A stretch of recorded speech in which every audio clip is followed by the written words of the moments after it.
నమస్తే, నేను మీ జర్నలిస్ట్ వసంత్. తెలంగాణలో స్థానిక సంస్థల ఎన్నికలపైన యూరియా ఎఫెక్ట్ పడిందంటే ఎవరు నమ్ముతారా? ఎస్, నిజమే. అక్షరాల అదే నిజం. ఈ నెలాఖరులోగా ఎన్నికలకు వెళ్ళాలి అని చెప్పేసి, స్థానిక సంస్థల ఎన్నికలు జరపాలి అని చెప్పేసి తెలంగాణ రాష్ట్ర హైకోర్టు ఆదేశాలు జారీ చేసింది. ఈ మేరకు తెలంగాణలో ఉన్న ప్రతికూల పరిస్థితులు ఏవైతున్నాయో, ఇటు యూరియా ఎఫెక్ట్, ప్రధానంగా ఎందుకు స్థానిక సంస్థల ఎన్నికలు జరపట్లేదంటే ఒక ప్రధానమైన అంశాలు రెండు. ఒకటి యూరియా కొరత, రెండు బీసీ రిజర్వేషన్. అసలు ఎన్నికలకి యూరియా కొరతకి ఏం సంబంధం? బీసీ రిజర్వేషన్ ఎన్నికల కంటే ఏదో సంబంధం ఉంది, బట్ ఇక్కడ యూరియాకి ఎన్నికలకి ఏం సంబంధం అంటే దీని గురించి మనం క్షుణ్ణంగా తెలుసుకో. తెలంగాణ రాష్ట్ర వ్యాప్తంగా ఉన్న పల్లెల్లో ఎక్కువ శాతం రైతులే ఉన్నారు, వ్యవసాయం చేసేవారు ఉన్నారు. ఈ వ్యవసాయం చేసే ప్రతి రైతుకు యూరియా అవసరం అవుతుంది. ఎందుకంటే ఇప్పుడు తొలకరి వచ్చింది, వర్షాలు పడుతున్నాయి, విత్తనాలు నాటుతారు, నారేయడం కానీ ఇవన్నీ జరుగుతూ ఉంటాయి. కానీ ఇక్కడ యూరియా అవసరం అవుతుంది. ఇదే సమయంలో తెలంగాణలో యూరియా కొరత చాలా పెద్ద ఎత్తున ఏర్పడింది. అంటే నాట్ ఓన్లీ తెలంగాణ, దేశవ్యాప్తంగా కూడా అక్కడక్కడ యూరియా కొరత చాలా ఎక్కువగానే ఉంది. తెలంగాణలో ఉన్న రైతాంగం అంతా కూడా ఇప్పుడు కాంగ్రెస్ పార్టీ మీద కొంత కోపంతో ఉన్నారు, కొంత వ్యతిరేకతతో ఉన్నారు.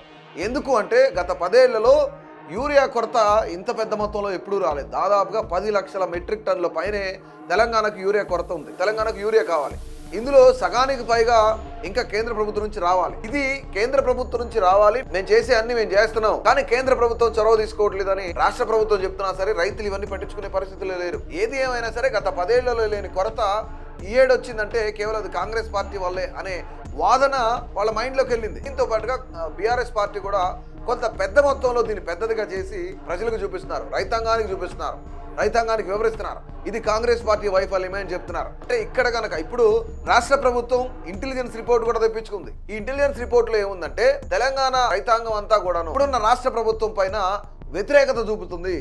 ఎందుకు అంటే కేవలం 270 రూపాయలు పెట్టి కొనాల్సిన యూరియా బస్తాని బయట 400-500 కొనాల్సి వస్తుంది. అయినా సరే దొరకని పరిస్థితి ఉంది. పక్క రాష్ట్రాలకు వెళ్ళి తెచ్చుకోవాల్సిన సిచ్యువేషన్ ఏర్పడింది ఇక్కడ అనేది చాలా బలంగా వినిపిస్తుంది. దాని వల్లనే రేవంత్ సర్కార్ పైన కొంత వ్యతిరేకత కూడా వ్యక్తమవుతుంది. సో ఇక్కడ ఇంటెలిజెన్స్ రిపోర్ట్ తో పాటు ఎవరైతే కాంగ్రెస్ పార్టీ ఎమ్మెల్యేలు ఉన్నారో, కాంగ్రెస్ పార్టీ నేతలు ఉన్నారో, వీళ్ళందరూ కూడా యూరియా కొరత తీరిన తర్వాతనే మనం ఎన్నికలకు వెళదామనేది వాళ్ళు కూడా ఇచ్చిన సలహా. దీనిపైన హస్తం పార్టీ హైకమాండ్ ఎవరైతే ఉన్నారో వీళ్ళంతా కూడా దీనిపైనే ఆలోచన చేస్తున్నారు. అంటే ఈ కొరత తీరిన తర్వాత మనం ఎన్నికలకు వెళ్దాం అంటారు. ఇక మరొకటి ఏంటంటే 42% బీసీ రిజర్వేషన్. 42% బీసీ రిజర్వేషన్ ఇంతవరకు కామారెడ్డి బీసీ డిక్లరేషన్ లో అమలుపరుస్తామని హామీ ఇచ్చారో, 42% బీసీ రిజర్వేషన్ కల్పించిన తర్వాతనే ఎన్నికలకు వెళ్తామన్నారు, స్థానిక సంస్థల ఎన్నికలకు వెళ్తామన్నారు. దీంతో పాటు జిహెచ్ఎంసీ కూడా ఉంది కాబట్టి సో ఈ 42% పైన కసరత్తు చేసింది ప్రభుత్వం. కానీ ఇక్కడ ఏం జరిగిందంటే కేంద్ర ప్రభుత్వం దీనికి మోకాలడ్డు పెట్టే ప్రయత్నం చేసింది అనేది కాంగ్రెస్ పార్టీ వాదన. ఇప్పటికే 3 బిల్లులు పెండింగ్ లో ఉన్నాయి, ఆర్డినెన్స్ కూడా పెండింగ్ లోనే ఉంది. ఇవన్నీ క్లియర్ అవ్వకుండా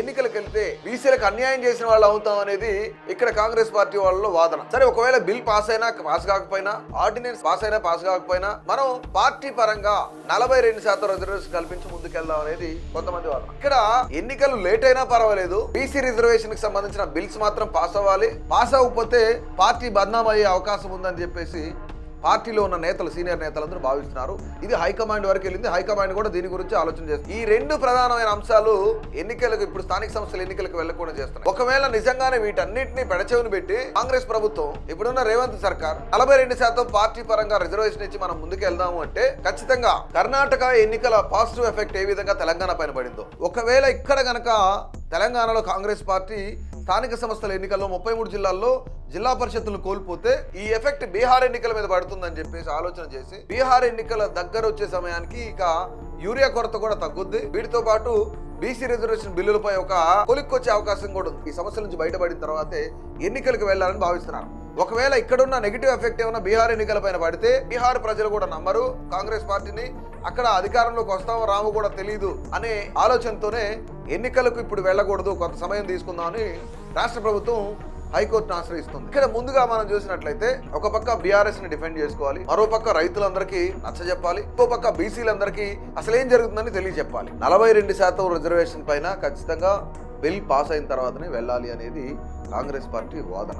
కాంగ్రెస్ పార్టీలో ఉన్న పెద్దలందరి వాదన, ఇంటెలిజెన్స్ రిపోర్టు, అలాగే యూరియాకు సంబంధించి వీటన్నిటిని చక్కదిద్దుకున్న తర్వాత వెళ్ళాలని చెప్పి. కానీ కాంగ్రెస్ పార్టీ ప్రభుత్వం ఏం భావిస్తుంది తెలంగాణలో అంటే, ఇప్పటికే తెలంగాణ ప్రజలకి కాంగ్రెస్ పార్టీ పైన, ప్రభుత్వం పైన ఒక పాజిటివ్నెస్ వచ్చింది. దానికి ముఖ్యమైన కారణం ఏంటంటే, మనం ఇచ్చిన హామీలు ఏవైతున్నాయో హామీలు నెరవేరుస్తున్నాం కదా. అంటే ఉచిత బస్సు కానీ, కన్నాలకు 500 రూపాయల బోనస్ కానీ, ఎస్సీ వర్గీకరణ కానీ, ఇందిరమ్మ ఇల్లు కానీ, వీటితో పాటు రేషన్ కార్డులు కానీ, వీటన్నిటిని మనం చేశాం కదా. ఈ పాజిటివ్నెస్ అనేది ఎన్నికల్లో మనకి చాలా పాజిటివ్ అవుతుంది. ఏదైతే పాజిటివ్ వైపు ఉందో అది పార్టీకి కూడా పాజిటివ్ అవుతుంది, ప్రభుత్వానికి పాజిటివ్ అవుతుంది. ఇలా వెళ్తేనే, వీటిపైన వెళ్తేనే మన టార్గెట్ రీచ్ అవ్వగలుగుతాం. అంటే గతంలో రేవంత్ రెడ్డి ఏం చెప్పారు, 33 జిల్లాల్లో జిల్లా పరిషత్తులన్నింటినీ కూడా కాంగ్రెస్ పార్టీ కైవసం చేసుకోవాలి అనేది టార్గెట్ అని చెప్పి ఆయన చెప్పారు. ఇవన్నీ హామీలు మనం అమలు పరుస్తున్నాం కదా, దీన్ని అడ్డం పెట్టుకుని ముందుకెళ్తే మనకు పాజిటివ్నెస్ వస్తుంది అని చెప్పేసి భావిస్తున్నారు. కానీ ఇక్కడ యూరియా కొరత కానీ, బీసీ రిజర్వేషన్ కానీ, ఈ రెండు ఒక కొలిక్కి రాందే కాంగ్రెస్ పార్టీకి నెగిటివ్ వస్తుంది అనేది